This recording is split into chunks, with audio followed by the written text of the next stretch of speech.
Well, hey everybody, welcome to our very first ever Leaders Village webinar. We're thrilled that you're joining in and tracking with us today as we try as local church practitioners to share some of our experience with other local church practitioners so that together we can foster Jesus' way of life among our people to a greater degree in hopes that our communities can reveal more of Jesus across where God has placed us. And so we're really thrilled that you're going to track with us today.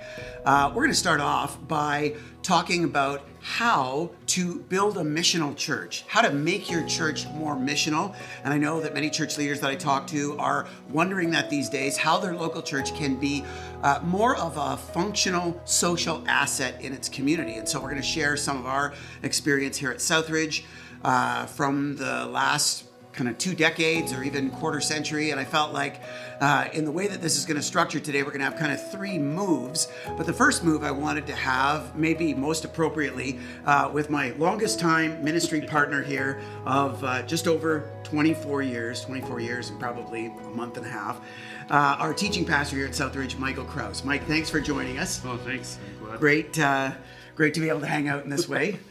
Yeah, well, it's not like we've never hung out before, but No. this is a new way for us to talk church. We've invented new ways to talk church for 24 years, and I love it. New spaces, here we go. I guess I wanted to start with you for a couple of reasons, but first of all, knowing that our church at one point knew nothing about what it meant to be a missional church. And so I kind of want to start at the very, very, very beginning so that other people who are tracking with us can kind of enter into our story. And when you think about when we got involved with other buddies, Chris Fowler and others, back in the late 90s, and started leading our church kind of in the pre-missional days, what did we believe that we were doing? What from your perspective, how did we understand church and what was it that we were trying to do? Yeah, well, I mean, I'll speak for myself because you and I were both raised in this church. So 24 years plus all the upbringing years, my imagination about church was shaped by this church, and probably most profoundly by showing up Sunday after Sunday and having an usher hand me a bulletin, a program, and on the front of that program was written exactly what our church was about. It said, "The church where the Bible is taught and Christ is exalted."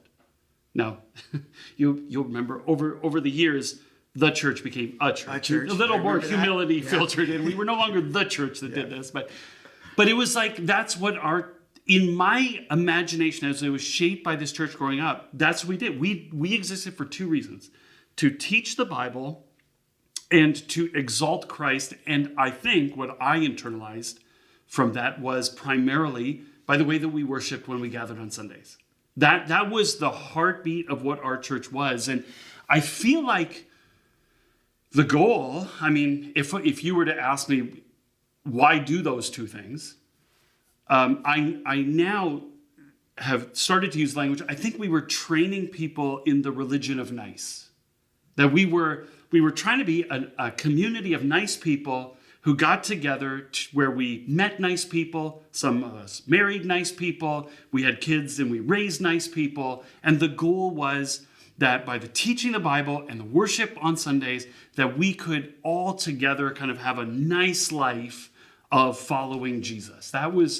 That's kind of how I look back now and think in my earliest days of stepping into ministry, I think that's what I thought the task was. Yeah, and I remember back in those days, without us even consciously understanding this, I think that we got into the work of local church leadership believing that this was a weekly routine. Yes, we were like an NFL team. Yeah, right? Absolutely. It was like Sunday after Sunday after Sunday, and everything oriented around this Sunday-centric event. Yep. And it felt like in the early days, frankly, when you and I were getting involved a year or so after Chris Fowler was involved, that's for a different webinar on generational transfer.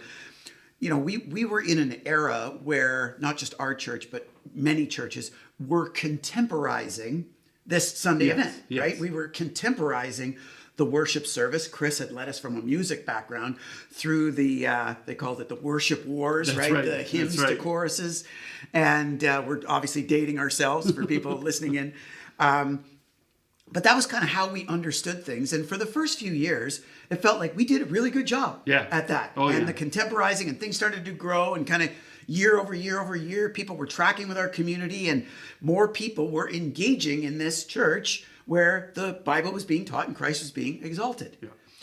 Until this day where a friend of ours, now a teammate, Tom Lowen, handed us a book that basically asked us this haunting question: if your church suddenly disappeared, would anyone even notice?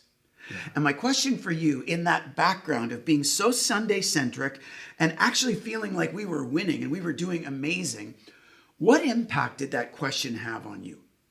Yeah, the question specifically was, would anyone besides your own members notice? Right? And because I think in our contemporizing, we were like, I think we're giving people a better experience than they've ever had, or whatever, they were giving people a better experience than they've ever had here before. That's for sure. And yet the question is, okay, take those people out of the picture who are already coming. Would anybody else notice?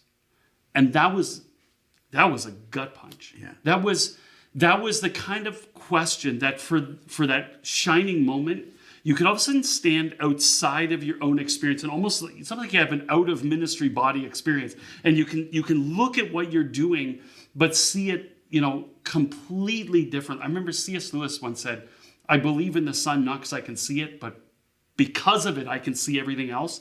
That was the kind of question that allowed me to see everything that what we were doing was, but also everything that it wasn't for the first time, I think. Yeah, and one of the reasons why I wanted to start back here is because when we get into the practicalities of operationalizing the becoming of a missional church, it doesn't actually start like with strategic planning. It actually starts with conviction. Yeah.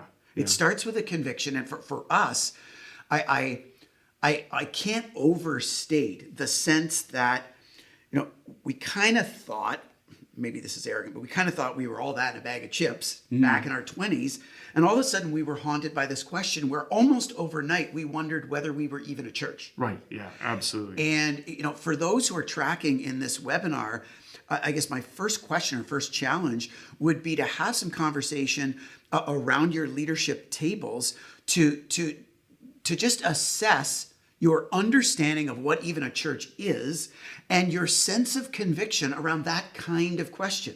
If your church up and disappeared, would anyone outside of the people you're currently serving even notice? Because that's really what kind of launched us into this whole different trajectory as a church.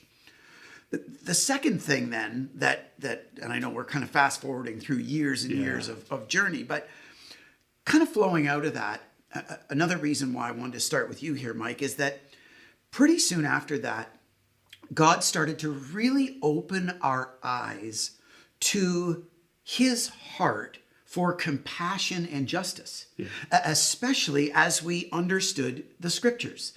And for you, for the last number of years, having been our teaching pastor and kind of our theological anchor, to describe for us what that was like. Again, this is like 2 decades ago, back in that era.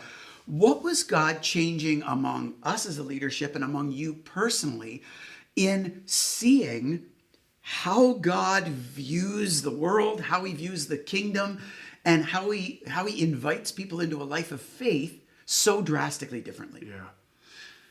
I would say for me, the primarily theological shift was taking seriously the person of Jesus. That in this religion of nice, sociologists call it moral therapeutic deism, right? The idea that religion makes people moral, it gives them comfort in the midst of the trials of life in relationship to some vague notion of God who is here but not here and doesn't really play a role in people's everyday decisions. That was kind of that's the model of the religion of nice. But all of a sudden, Jesus as God in human flesh took center stage. And all of a sudden you realize that God is not vague and up there somewhere, that God has actually joined us in humanity, in the midst of the pain and the grit and the sin and the darkness of life in the world and so on, to act savingly in the midst of it. Jesus becomes the model also of what it looks like for a human being to live faithfully in relationship with God. And now you begin to see things a lot more clearly, because what you begin to realize is that if you're a follower of Jesus, someone ought to be able to read the gospel stories about Jesus and then read your life, and those two things make sense sitting side by side. And that's not how I kind of understood it. You and I had a preaching professor who used to say when God wanted to change the world, he sent a preacher. And that's sort of where I live, right? The Bible is taught and Christ is exalted, and that's how things change happens. And I don't think that's true. When God wanted to save the world, he sent a Messiah. And when Jesus stood up in the synagogue and said, okay, here's why I came, what did he say? He didn't say I came to preach sermons.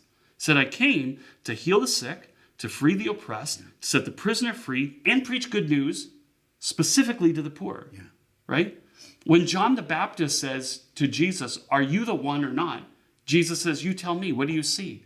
Those who lack sight now see. Those who can't walk now walk. Those who've been afflicted by the darkness of demonic oppression are being set free. You can see the way that people's lives and the lives of those who have been marginalized by society are being concretely changed by the way that I engage. And that's not to obviously marginalize what Jesus did on the cross and through the resurrection.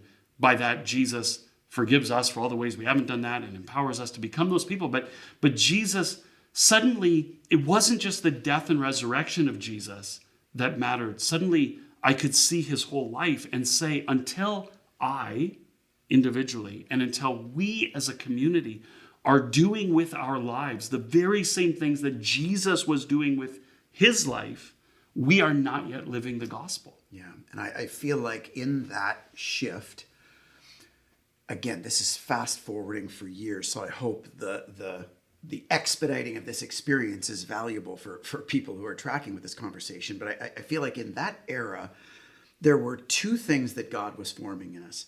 One was a totally revolutionized view of what the church is, what it's intended to be, where formerly, and maybe this isn't the best language, you can probably correct me if there's better language, but it was almost like we understood the church as this third-party agent to provide some things for Christians. Yes. Right? We were a third-party agent. You and I were part of it. Yeah. And we provided some things for Christians, not in an overly consumeristic way, but kind of to serve them and to be provided for them. You right? you and I joked recently, like a big box store of spiritual goods and services. Kind of. Yeah. And in the very best sense of what that was intended to mean. Yeah.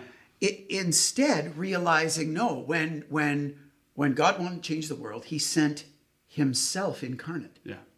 And Jesus, as he rose and entrusted that authority to his disciples, intended that his multiplied body and bride would continue to be Jesus, God in human form, incarnate.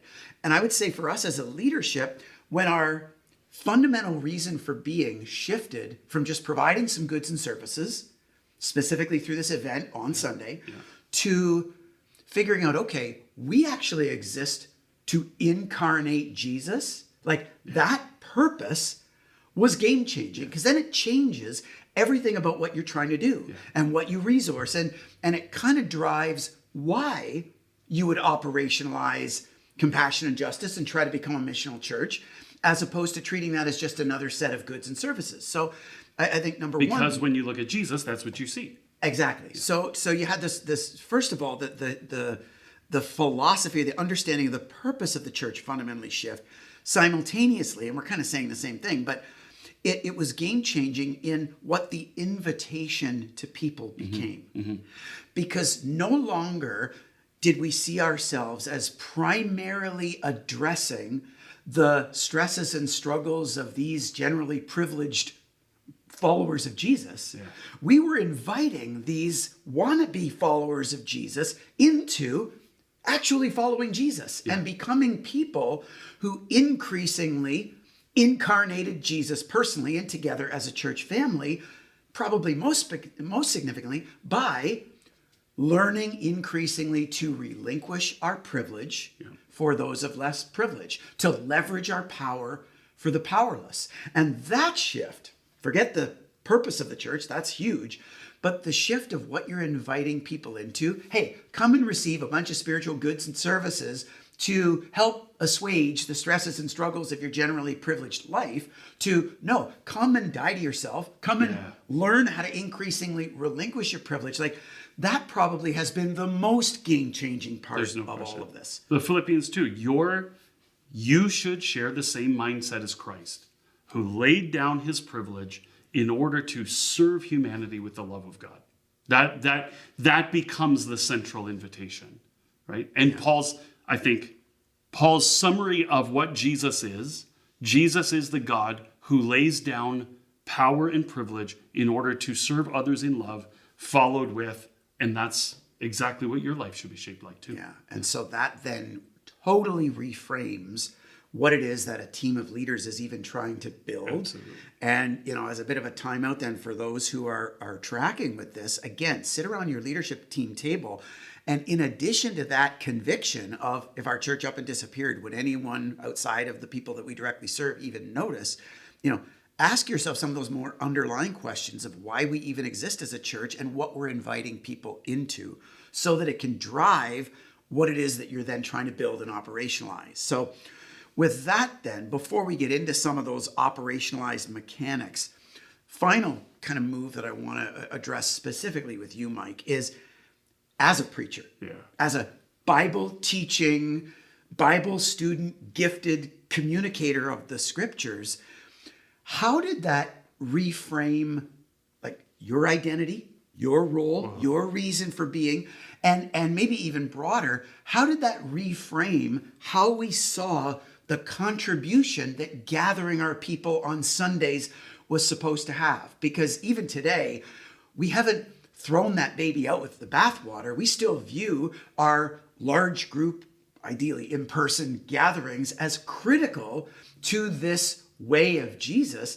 but they play a very different role today than they used to play when we were the providers of these spiritual goods and services to largely address the issues of privileged people. And so talk about that whole shift personally and in the role of Sundays. Well, yeah. I mean, it's hard because in that former paradigm, we kind of broadly had this sort of revivalistic kind of worship where all the first stuff builds you up towards the sermon, then you have the sermon, and all the last stuff responds to the sermon. And as the teaching pastor, as the preacher, you are kind of the main event in the main event of what the church is and what the church does. And all of a sudden you realize, actually, your role is far more marginal in a sense when you've right-sized it in the big picture of what the church is supposed to be doing, right?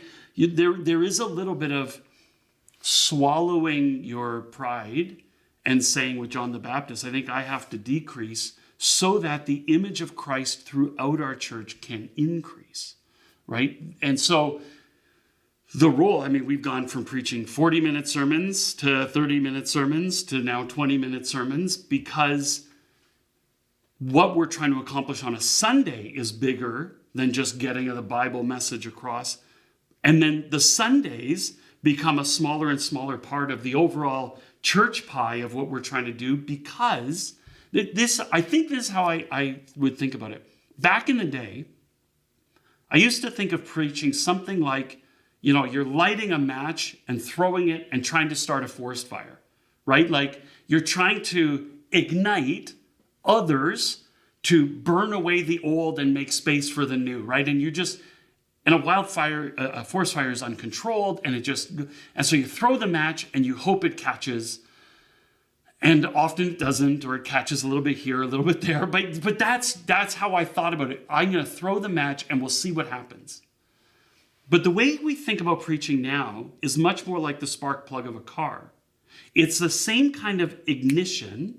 There's a spark, there's a fire, but it's contained and it has a purpose.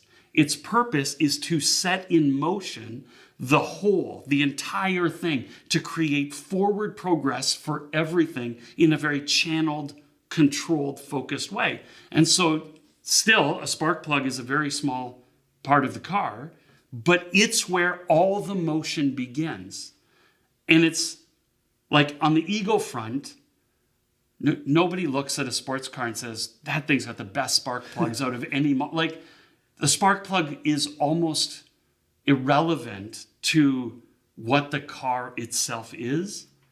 And yet, that's where you have to get... That's the role you have to get comfortable with. My job is to get everything in motion so that this entire organization can move in the direction of better embodying Christ to the world. Yeah, and I so appreciate you going there, because I think for a lot of the church leaders that I speak with, they have this aspirational value of becoming missional, but they don't actually want to change their identity and role. Yeah.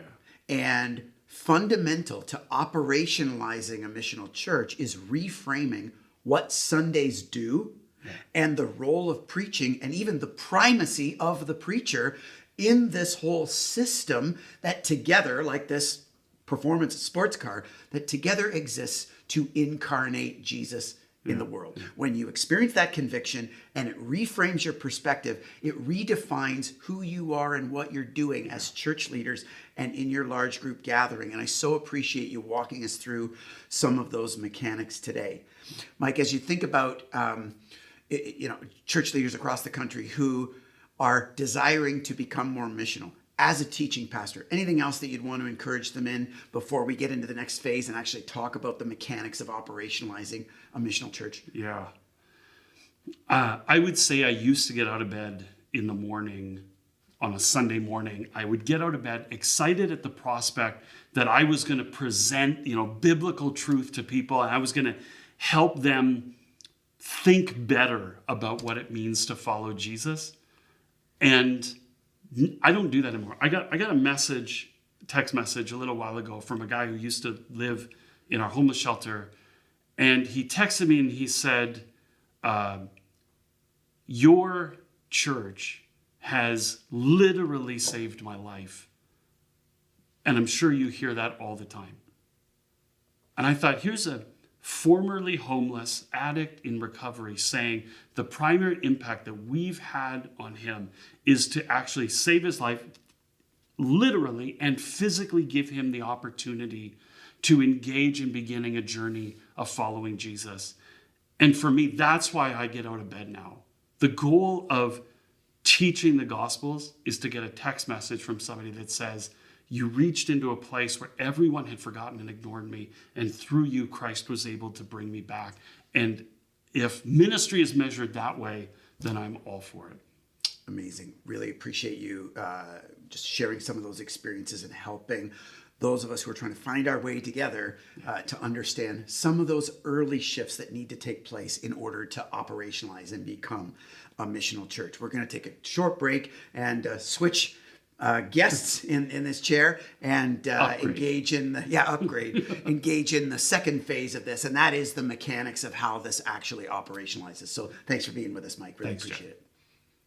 So with that background, we want to shift gears a little bit and get into the practical mechanics of how to lead a church in the direction of becoming missional, how to practically kind of operationalize compassion and justice in your ministry. And to do that, I have now changed seats here, got rid of Mike, and we have our Executive Director of Homelessness, Annie FROESE, with us. Annie, welcome here. Thank you. Annie, I wanted to bring you into this portion of the conversation because kind of way back in the day when we started to kind of go down this road, that was right around the time when you started getting involved in our ministry. And so you've had a front row seat at all of this, and I thought you'd be just really experienced to be able to speak to this. So I know that I've kind of summarized this in the book, Finding Our Way, and people can access that online. You can go to leadersvillage.ca and grab a copy there. But we've kind of summarized this in terms of 4 Ps. There's like 4 stages that we walk through. And the first stage is putting your church and your people in proximity to people who require a greater degree of compassion and justice, to people on the fringes and on the margins of society. In your early experience, how was that happening around here? We had these convictions. We were reframing why we are a church and what we do as a church. It turned out, fast forwarding, that we relocated our church to kind of the downtown core of the city of St. Catharines From there, what do you remember was happening? Yeah, in those early days, I mean, it was all brand new. And I was brand new even to coming around to Southridge. I think I was 18 years old and still coming to church with my parents. And so what I remember of during a lot of that season was just kind of this growing excitement and something I would describe as really compelling or magnetic about what was going on. We were being invited into something that didn't totally make sense. And I think that was probably a pretty common theme for a lot of people. But it was compelling. And so the compelling nature, the intriguing, magnetic nature of what the invitation was enough to have people wade into even something that we didn't know. So we were downtown, had made the decision to make a huge move, and didn't necessarily know what to do when we got there. Right? There was tons of work and exploration to do. There was tons of even growing pains as we tried to figure out what practical, impactful next step was going to be worth all of the journey up to that point. At the same time, there was a lot of conversation around, both personally and I remember in groups of other young people who were figuring out what Shane Claiborne was talking about during those days. And this way of Jesus that was right in the heavy, dirty work of doing church a different way. Yeah. And I remember kind of in that era when we moved, one of the things that I think we did well was having relocated ourselves and putting ourselves in that kind of proximity. We didn't assume that we were kind of the only spiritual game in town. We actually assumed the opposite. We assumed that when we were coming into the downtown core of the city of St. Catharines, that God was already at work and that we were going to kind of like Henry Blackaby says, instead of asking God to bless what you're doing, find out what God's blessing and do more of it. And so that led us to the second P, as we understand it now, from putting ourselves in proximity to engaging partners. Do you remember back in that era when we started inviting people to participate in partner ministries? Yeah, definitely. I mean, we started as a kind of a solution for another organization that was already working with the homeless population, right? So there was more going on in our city around that time. There was this kind of unified voice coming from the chronically underserved who were saying, there needs to be more services out there to help us. And we knew we wanted to be a part of that solution. But our only way in really was as the solution to a problem that a partner was facing. And we started as a one night a week in partnership with Out of the Cold, hosting a program that was already up and running. Yeah, we were the Sunday night site. That's right. For Out of the Cold. We didn't even identify as a shelter. We were just sheltering people one night a week as part of this intercity homeless ministry on Sunday nights. And I don't know if you remember this, but we were only one of 4 partners on that Sunday night. Yep. Right? Like we hosted it, but Southridge only served in it one Sunday a month. There were other people from other churches that were kind of using our facility to engage in this partner ministry at the time. And we were encouraging people to get involved in community care and some of these other compassion and justice agencies. Well, and I think that really, I think there's some of the process of the 4 Ps, as you refer to in your book and even today, that we didn't know what they were when we were going through them, right? I think some of the values that drove them during that time, we did know. We knew we wanted to act with humility in this. We knew we weren't the only game in town. We knew we didn't have all the answers, but it's been way more in retrospect. We've been able to name those and add some some titles to those chapters. At that time, though, we knew we specifically did not want to be the big church that barged in and pretended that we knew everything, that we had all the answers, and that people should trust us. And I feel like that was actually a significant part. We didn't, it's interesting even now, and things have changed quite a bit in the 16 years, but we didn't self-initiate to do these things. We responded to what was the need around and what was the ask and what was the what partner needed some support. Yeah, and so for church leaders and leadership tables that are tracking with us and maybe pressing pause to have a bit of a conversation right now, as you think about what it would look like to put your church, to put your people in greater proximity to those in need and on the margins of your society, to ask yourself whether what you do needs to be your local church's program, or whether your local church sort of needs to have the name brand recognition, or whether you need to get the attention, or can you just, for a season at least, come alongside and support some other agencies just through partnership and let them shine and engage your people in what God's already doing through them.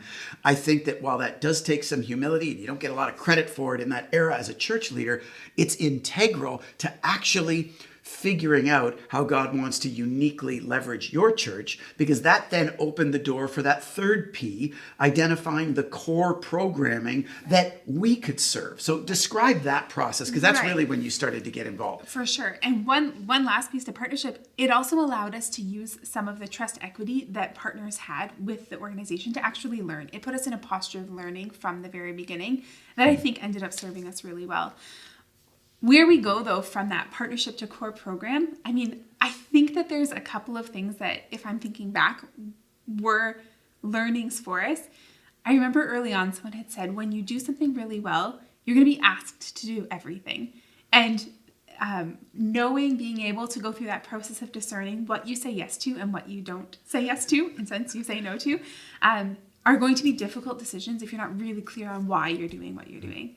I think that became true in that transition from partnership to core program, because it would have been really, in some ways, it would have been easy to stay in partnership to a certain point, right? It helped to guide what we were doing by who we had known to be the experts. When that transitions to core program, it really is that shift to figure out what is most aligned with why we're doing what we're doing. And then a couple of values that really helped to drive that for us was how do we embrace maximum engagement of our people for maximum impact. That was really significant in determining what our core program could be. So even looking at the need and being able to have this unique opportunity of engaging through partnerships with people, we were in a posture of learning. It would have been really easy, and it was easy, to see the gaps and to see all of the areas where there was need for core program. For us, in order to actually experience maximum engagement and maximum impact, we couldn't just fill every gap that we saw. I think what we had to figure out was how we could engage the most amount of our people for the experience that they would have in serving in a way that allowed a generalist to have meaningful experiences. Yeah, because as we've developed these core programs, what we now refer to across our locations as our anchor causes, you're actually articulating some conditions on which we would launch an anchor cause, because we're not just engaging in operationalizing compassion and justice simply for the value of compassion and justice. We're also doing it for the discipleship value of the experiential learning of our people, and for the evangelism value of creating these new front doors where other people can connect with our church. And for those three values to all happen together requires a certain kind of programming, not just anything goes. So you do have to be quite discerning in that process. Absolutely. And I think that also, and maybe this is a whole other webinar of how people engage, but I think that became something that we could refer to. When we're asking people to engage in something that's somewhat unknown, there is fear and trepidation, and there can be some anxiety around some of that. We were able to, with full integrity, say, look, we're not inviting you to something that requires you to have a master's degree in social work. We're not inviting you to something that you have to feel ill-equipped for. You are perfectly equipped because of who you are, because we had already done the work to know that we were inviting people into a generalist role. Yeah. I'm thinking about at that point, we're partnering with a bunch of ministries, one of which is this Out of the Cold, we're the Sunday night site. This need emerges that we become aware of, that there's no service for the homeless through the summer months. And so we get asked, interestingly, by the mayor of the city of St. Catharines, which is a long way away from if your church up and disappeared, would anyone even notice? So we're already seeing God at work. The mayor of the city of St. Catharines asks us if we would open what we had made available for Sunday nights full-time for the summer. We did that for 2 summers. And by the second summer, we had opened Southridge Shelter full-time as our core program here in St. Catharines. And from there, it didn't stop, because stage 4 of this operationalizing journey, which is really where we're finding ourselves even today and even coming out of COVID again, is leveraging that core program to promote lifestyle to foster these unlikely friendships between, in this case, congregants and residents, where friendship makes the difference through mutuality and reciprocity. And so I'm wondering now, as the executive director of all of this, how has that happened? And what would you say to church leaders in trying to get that fourth P active? Why is that so important, and how does that work? Yeah, I mean, from the very basics of it, I think it's so significant because core programs exist to drive a lifestyle. Core programs allow people to engage, to enter into kind of the playground of what's actually going on, to have a posture of learning, and then to move into doing. But we've used that language before of when we're promoting the lifestyle, we're not only promoting things that you do, but it fundamentally is who you are. And that's a significant difference. It's not just something that fits into a slot during your week in the same way that any of the other things you're disciplined to do can fit into, but instead it changes your posture with people, the way that you interact with people, the way that you genuinely value and see people, and influences everything else. Every decision that's not even directly linked to your involvement in a core program is altered when that becomes a lifestyle. Yeah. So you made a comment earlier that I appreciated, and I hope people can understand that as God was leading us to relocate and to kind of experiment with these options of compassion and justice, like, we had no idea what we were doing. So we'll say that out loud. And it was only then in hindsight that we could see these 4 stages of launching an anchor cause, these 4 stages of operationalizing a missional church. Put yourself in proximity, engage with partners, discern and discover a core program, and then use that core program to promote lifestyle. Having then shifted to a multi-site church where we launched other, what we called shelter equivalents at the time, that then became what we now refer to as anchor causes.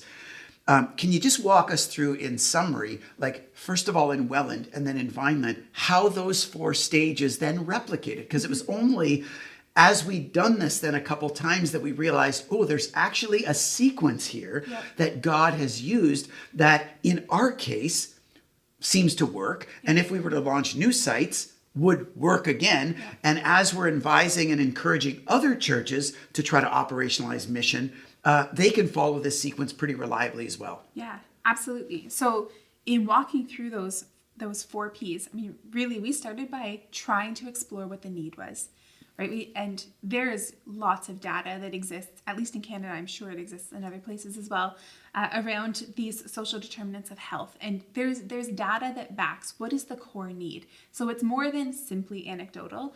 And we felt like that was important. I remember specifically thinking, just going based on gut taps into that being, that kind of feel of us being this big church who already thinks we've got it figured out. It needed to be backed by more than just our own intuition.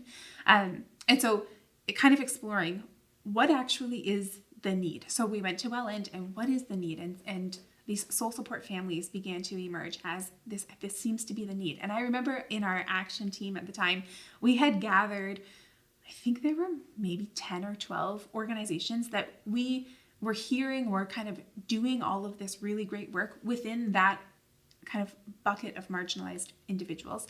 And we started with meeting, learning, exploring, having these conversations in those partnerships. What developed out of there being this partnership, beginning to figure out where we're aligned, where we're not, even within that niche partnership. Where are the gaps? Where are they doing amazing? And where do we still see there is more need? I remember in Welland, like in that discernment phase, we shifted into formally partnering with 3 ministries, and probably most primarily a ministry that served underprivileged kids. And then from there, you're starting to say, okay, now where are the gaps that as we partner with these ministries, we can launch some core programs. And we got a little bit stuck in Welland, which is worth talking about, because as we tried to make the shift from partnering to core program, for so long in Welland, our weekend services were meeting in rented facilities. We had no facility. Talk a little bit about the importance of having a home base, because once we actually found a suitable facility in Welland and purchased and renovated, and now we've got a kind of an official home base there, our anchor cause in Welland has just been able to blossom and explode. So, for someone, in rented facilities or, maybe doesn't have a home base, how would you encourage them navigating this? Yeah, I mean, for us, in our experience, having a home base allowed us to have some perspective on what our core program and then what we would launch as the Promoting Lifestyle coming from the core program actually was going to be. So when we got a little bit stuck in Welland, it actually became kind of this partnership that we were in that actually was very good. And partners, though they're a lot of work, are well worth it. We kind of got a little bit confused, I think, for a period of time and began to understand our partnership as our core program, when really, in the way that we have discerned the process is, the core partnership comes after, the core program comes after the partnership. Having our own space allowed us to separate what our core program was from the partnership that we were in. Yeah, and it allowed us then to make that fourth leap to promoting lifestyle. Where now, through these food distribution programs that we're running out of Welland, out of our Welland kitchen, now we can foster that same unlikely friendship dynamic in Welland that we've been able to experience for the last number of years here in the shelter in St. Catharines. Absolutely. That having our core space also keeps us tethered to a community. And I think that's really important as well. We're inviting people into full engagement in a community, believing that friendship makes the difference. Having a place to call home actually tethers us to being connected to something, even when our friendships might have us dispersed. Yeah. A few years later, we launched another location in Vineland. So Welland would be about 20 minutes south of our St. Catharines location. Vineland would be about 20 minutes west. Walk us through those quick kind of 4 stages again, just to illustrate in another way how this practically happened in Vineland. Yeah. So when we went out there, it's a much more of an affluent neighborhood. So we had gone in kind of knowing that and felt like the discernment process of where the greatest need was probably the most clear there than it was in any other of our past experiences. There really only was one thing: these newcomers to Canada, our migrant farm workers. And so that began this launch of who's doing something to serve this community. We began to partner with more at a little bit of an arm's length just because of geography, but there was a similar organization operating on the other side of our region who we were able to leverage some of their relational equity, leverage a ton of their already vast knowledge of and understanding of people. And they also were so generous to lend some of that to us so that as we got to know people and began to invite people into kind of those early stages of core programming, we weren't starting from scratch in the same way that we would have if we hadn't had that partner to share their relational equity with us. Pretty quickly, we, again, saw where some of the gaps were and began to embrace what we have now promoted as the lifestyle of these farm visits and farm teams, whatever, and also have all of these extra kind of supplemental programs that do fill the gaps. Okay. Social nights, nights, the medical clinic in the basement of the church. Yep. A driving ministry. The driving ministry for medical appointments, a common room for leisure and for friendship, and all these other spin-offs that came out of that core program. Really, in Vineland, it was a life group adopt a farm program that became kind of the backbone of how we originally fostered that. And so I just hope that church leaders listening in can appreciate that while at first we were just kind of making it up as we go, that there was kind of an observable pattern in our first experience that then, as we observed in some of these other settings, kind of got replicated in a way that I would say has been quite reliable. And so for church leaders who are looking to kind of operationalize mission and even launch anchor causes in your context, ask yourselves where you're at in those stages. Are we even in proximity? If we are, if we engaged partners, if we have, what's the core need that's emerging where we could address that through a core program, and how could we promote lifestyle from there? In all of that, Annie, now as not just an 18-year-old who's coming to church with her parents, but the executive director of homelessness here in St. Catharines, running our largest anchor cause, what's one final challenge or encouragement that you would want church leaders to know if they're starting to take seriously this operationalizing of compassion and justice? Yeah, I would say if there was one thing, it would be to lean into those areas that feel a little bit uncomfortable or that feel a little bit unknown. I think when people think about engaging with new populations, there's a ton that's unknown because it's misunderstood. And that, I think, can be paralyzing, especially thinking about how to massively engage people into something. So beginning with this posture of humility, a posture that desires to learn, and the humility that's required to have partnerships work, all of those things actually go to advance the ultimate value, which is to know people differently, to engage in relationship with people differently. And if we don't do those early steps of seeking to understand and setting aside our own ego and setting aside our desire to have our way from the beginning, then what we actually miss out on is better understanding and therefore being able to actually operationalize the value of all of it. Yeah. No, that's fantastic. Thank you for joining us and for sitting in on just a very brief portion of this conversation. We're going to be right back with the final phase as we kind of look to the future and hopefully inspire you with some vision and some amazing stories of what God could do in your context. All right, well, having looked at some of the underlying kind of philosophy, theology, and even personal conviction required to become a missional church, and then looking at the practicalities of the 4P process to operationalize compassion and justice, we want to take some moments and just look at the kind of modern day challenges and opportunities that a church like ours is facing, that if you're thinking about kind of heading in this direction, you might be facing someday as well. And so to do that, for this part of the conversation, I've got our action pastor. That makes me sound like you're a busy guy. This is Nate DIRKS. Nate, welcome here. Thanks for having me. Thanks for participating in this part of the conversation. I wanted to start off with you because you haven't been around our church as long as Michael or Annie. And so I wonder, as a theologically trained, experienced in other ministry environments kind of a guy whose family then grafted into our community a couple times, but primarily now most recently to take this job.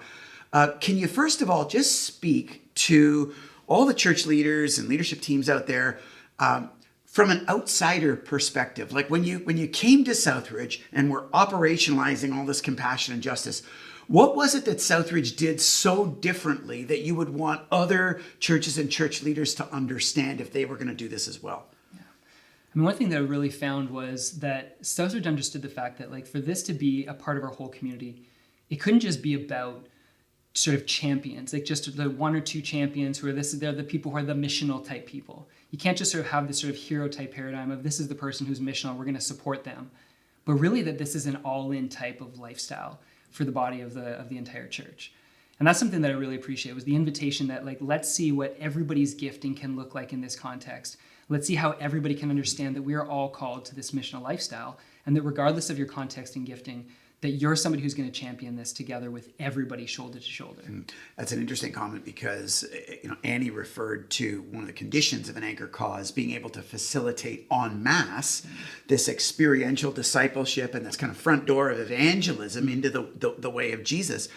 You're saying it a little bit differently, knowing that your purview here is to oversee all of the other local and global anchor causes, with the exception of the shelter that Annie oversees around here.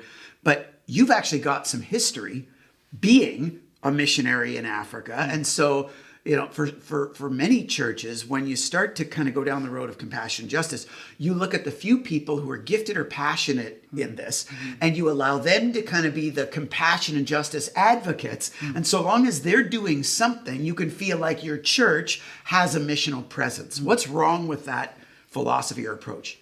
Well, I think that what's wrong is that it doesn't give the full opportunity for the spiritual growth of everybody in your community in the same way.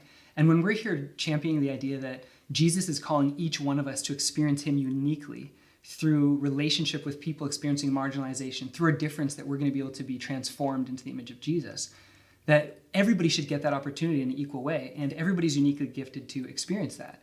And so I think that by being able to realize that there isn't a specific demographic or type of person or type of calling that's required to be a part of this, that we can realize that every single person in our community, we can see them a little bit differently to say, well, I know that you're called to this, but what's the way that you're called to this? And I think that changes things a lot. Part of what I wanted to talk about in this section is to not present our experience as if we figured everything out or we've got everything together, because throughout our history, it's been hardly ever, if ever, the case. In your context today, especially just coming out of this pandemic, what are some of the pressure points in our real-time attempts to build a missional church here at Southridge? What's hard about that these days? Yeah, as somebody who also doesn't have my stuff all together, which is great. I mean, we definitely find that there's various pressure points where, people are going to be in a lot of different circumstances in their life, and especially in a time when, during COVID and post-COVID, and that people are experiencing lots of different challenges right now. And yet, still, we would feel that it's not something we want to say, well, let's wait for the ideal moment until we're going to be living this lifestyle. It's saying, well, what does it look like to live this lifestyle in the middle of life's challenges, whether they be global pandemics or whether they be family circumstances or wherever you're at. And so we want to be able to really lean into that by helping to facilitate, again, creating the space for people to know how they can plug in, being able to champion the individual relationships and saying, well, you can take somebody out for a coffee and see what God wants to do with that, and being able to really lean into some of the ways that the threshold is low enough, and yet the sort of the sky is high enough that people can. There's a lot that it can go. There's a whole range of what can happen through that, but it should be easy enough and accessible enough for every person. Yeah, for church leaders listening, this is an excellent point, because when I think about where we came from, we were, practically speaking, we were inviting people to come to a gathering. And maybe if they were hardcore or keen enough, we were inviting them midweek to engage in a group. And I know a lot of church leaders invite people into those two things, come to our gatherings and engage in a group or some kind of midweek discipleship activity. And even at that point, you run into some roadblocks in people's availability and capacity to commit. Yeah. In our context, we've got this third aspect. Right? There's 3 dimensions to this way of life that we're fostering, and 3 primary programs that we seek to drive these aspects of this way of life that we're inviting people to participate in. And so, what you're saying is, hey, it's one thing to get people to attend your gatherings. It's another thing to get people to be willing to commit to a group. Now I've got to come alongside and ask these same people that we're trying to get to come to our gatherings and to be part of a group to also engage in these anchor causes. And there's a lot of hesitancy around, forget just the pandemic, busyness, pace of life, time capacity. What is your encouragement in those conversations to say, no, this would really be good for you spiritually to come and be part of this experience in your location? Yeah, well, it's just that, to be able to say that this isn't a programmatic thing. It isn't something that we expect that you need to do this in a certain way, but that this is such an important aspect to a lifestyle of full devotion to Jesus that we need to be able to recognize that to jump into this and to be able to be a part of this can work with where you're at and who you are right now. And that if you're able to invest a certain amount of time, then you're going to be able to receive something from that.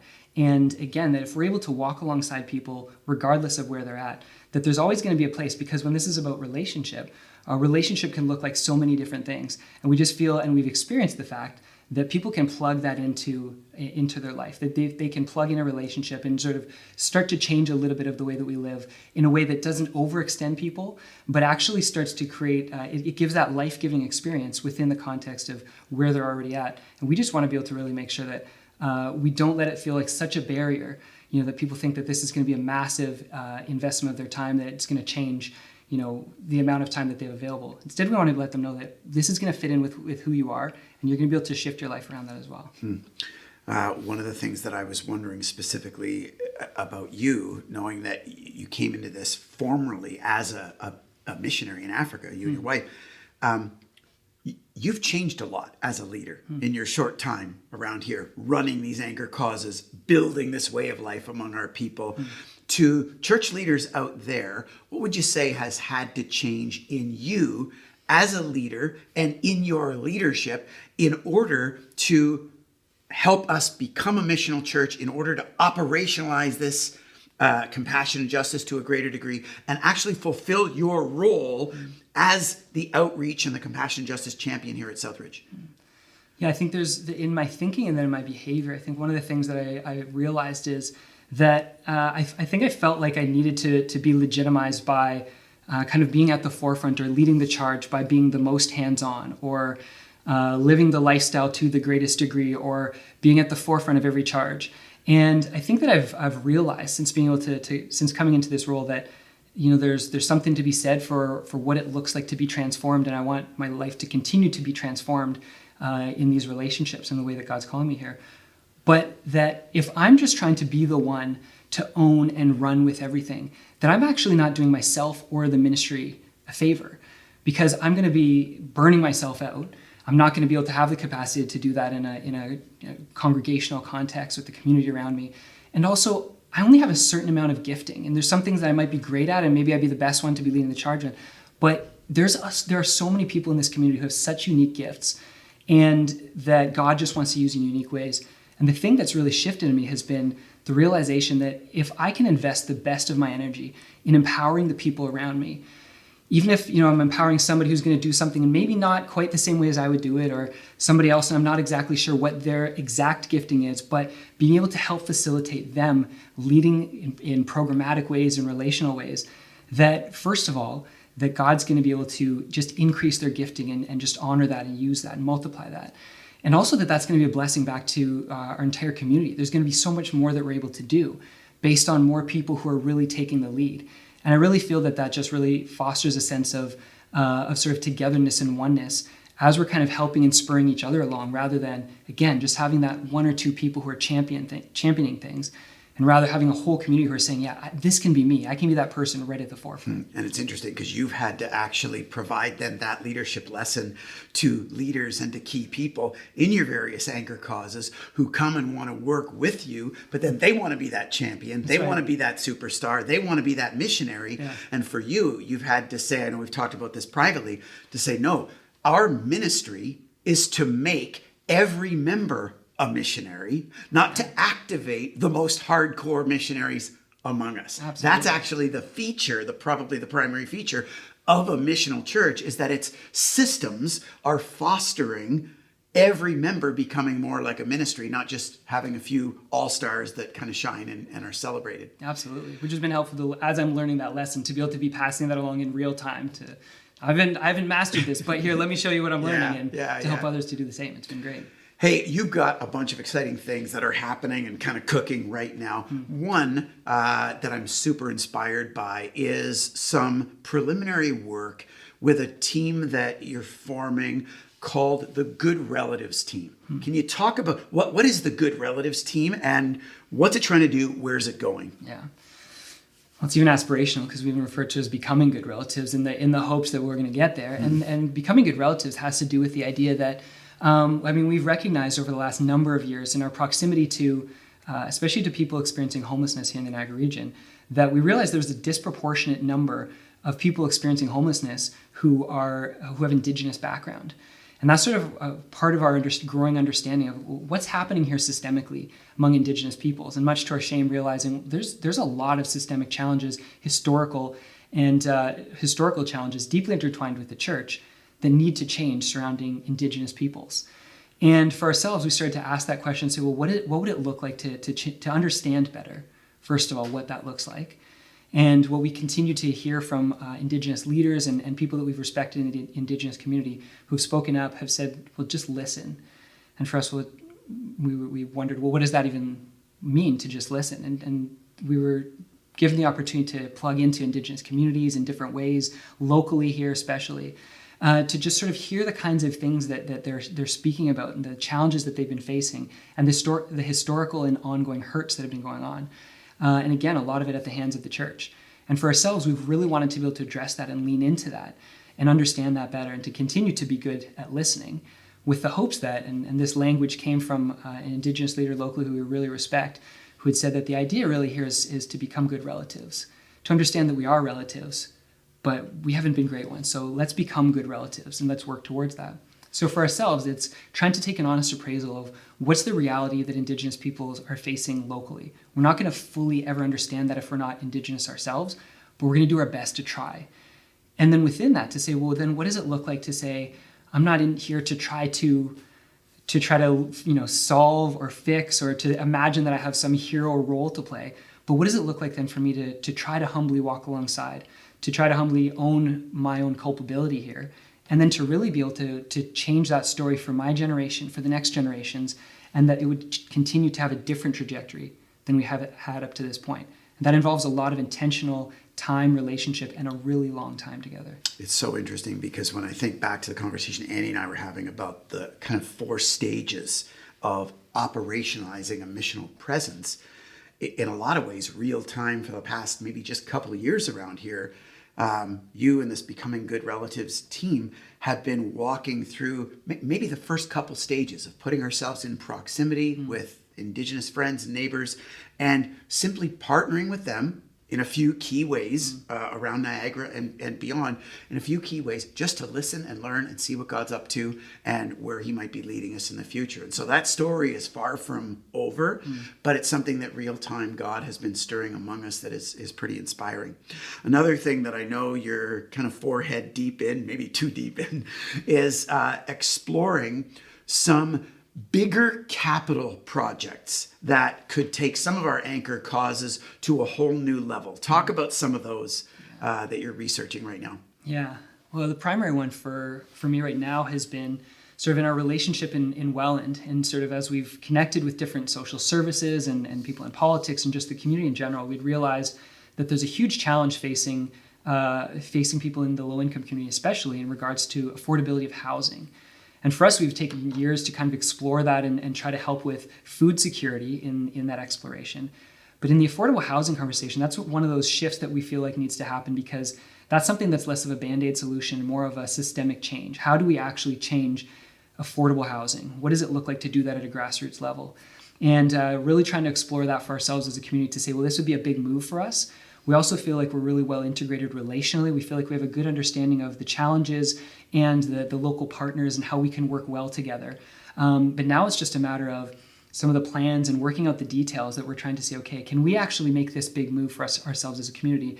And can we do it wisely in a way that's going to be sustainable for years to come, in a way that we'll be able to hopefully model it for the rest of the community and potentially for other church communities in years to come as well. So that's a big move for us, and we're looking forward to hopefully being able to take the first real steps, even as we're doing all the background work on it right now. Do you want to talk about anything related to the future of our shelter? Because I know that's another potentially hot button conversation around here. Absolutely. Well, now, I mean, as far as being such a core part of our church for so many years, I think we've still always realized that the shelter itself is not what we're about. We're not just about sheltering people. We're about what are the challenges facing people experiencing homelessness.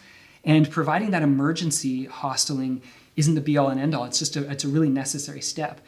But in a larger context, we're asking those same questions of what does it actually look like to start to make some systemic changes around here and some more infrastructural changes to really be able to help people to break those cycles of homelessness here locally in Niagara. And for us, and I know that Annie's been working really hard on this behind the scenes, and the team has been talking about what does it look like to use our land and our space here? What does it look like to dream big about the different services that we could try to provide under one roof, and to have really holistic service in the ways that we have a lot of experience and wisdom and great partnerships. And to the degree that we can, we have a really good sense of what that could look like. And what does it take now to actually put those pieces together and make that happen and just really have a hub right here on our property, right here in the middle of St. Catharines, to really help to further break those cycles of homelessness for people right around our shelter community. Even as you're talking, I think about church leaders and their teams who might be listening in and kind of hearing the kind of conversations that we have almost all the time around here, and appreciating that these are very, very different conversations than the planning and programming of next weekend's service. And I think about where Michael and I started the conversation, which is essentially where we started in ministry, just Sunday after Sunday after Sunday after Sunday, knowing how much that conversation has shifted here. And even we've made mention before of our church's financial pie, that, back in the day, there was literally $0 invested in operationalizing things like compassion and justice. Today, our operating budget stewards over 70% of our church finances into fostering compassion and justice through our local and global anchor causes. In that drastic shift, what is one thing, kind of as we wrap up here, what is one thing that you would want church leaders or leadership teams to understand about what it takes to become a missional church? Well, I think that one of the things is that I think there's a lot of goals and visions, obviously, that different church leaders have and different things that you want to be able to accomplish in the life of your community. And these are all great goals, but sometimes I think that we sort of compartmentalize them as if I need to be able to accomplish this thing, and if I can get to it, I'll get to this thing. And I think sometimes that sort of like this idea of mission can sometimes feel like its own compartment or silo or department that's separate from some of the other goals. And one of the things I think that we realize as a church, and we've started to realize over the years, has been that as we've made that shift from 0 to 70 to like this, that this is such a core part of who we are as a community, that we emphasize this to a huge degree in our communication and in our finances and in the ways that we're activating people, that the things that we're feeling God is calling us to activate and do within people in our community can be accomplished within this paradigm. That within this missional paradigm, it's not something that's a separate silo. It's actually something that God wants to use to accomplish all of these other goals of discipleship and growing deeper in people's personal walks with Jesus. And in regards to family life together and what it means to be good parents and families together, and all of the different ways that we want to help youth to be able to integrate well and transition. All of these things are possible, and actually that there's an amazing paradigm by using sort of this missional community model to make these things happen, and that God wants to speak into our community through those things in ways that are going to be hard for us to even manufacture or programatize ourselves. And I think that that's something that we've appreciated and that we're enjoying sort of some of the fruits of as well. Yeah, there's a big difference between the journey of launching a compassion and justice department in your church versus actually becoming a missional church that exists to incarnate Jesus in the world, and for whom all of the programs, even or especially Sundays and your preaching, and drive this way of life, of love, that is increasingly relinquishing privilege for the less privileged, leveraging your power for the powerless. So I hope that people can track with that. Nate, thanks for joining in with us. And thanks to all of you for tracking with us for this first of what we hope will be a monthly webinar. We hope that you'll join us next month as we talk with Ellen Duffield on how to empower female leaders in your church to a greater degree. In the meantime, follow us on social at Leaders Village, or track with us on our website, leadersvillage.ca, and click the join in button. Let us know any questions you have. If you want to get in touch with Michael or Annie or Nate or myself or any of our other consultants, we would love to walk with you as we continue as a Leaders Village finding our way together. Thanks for joining us. Take care, everybody.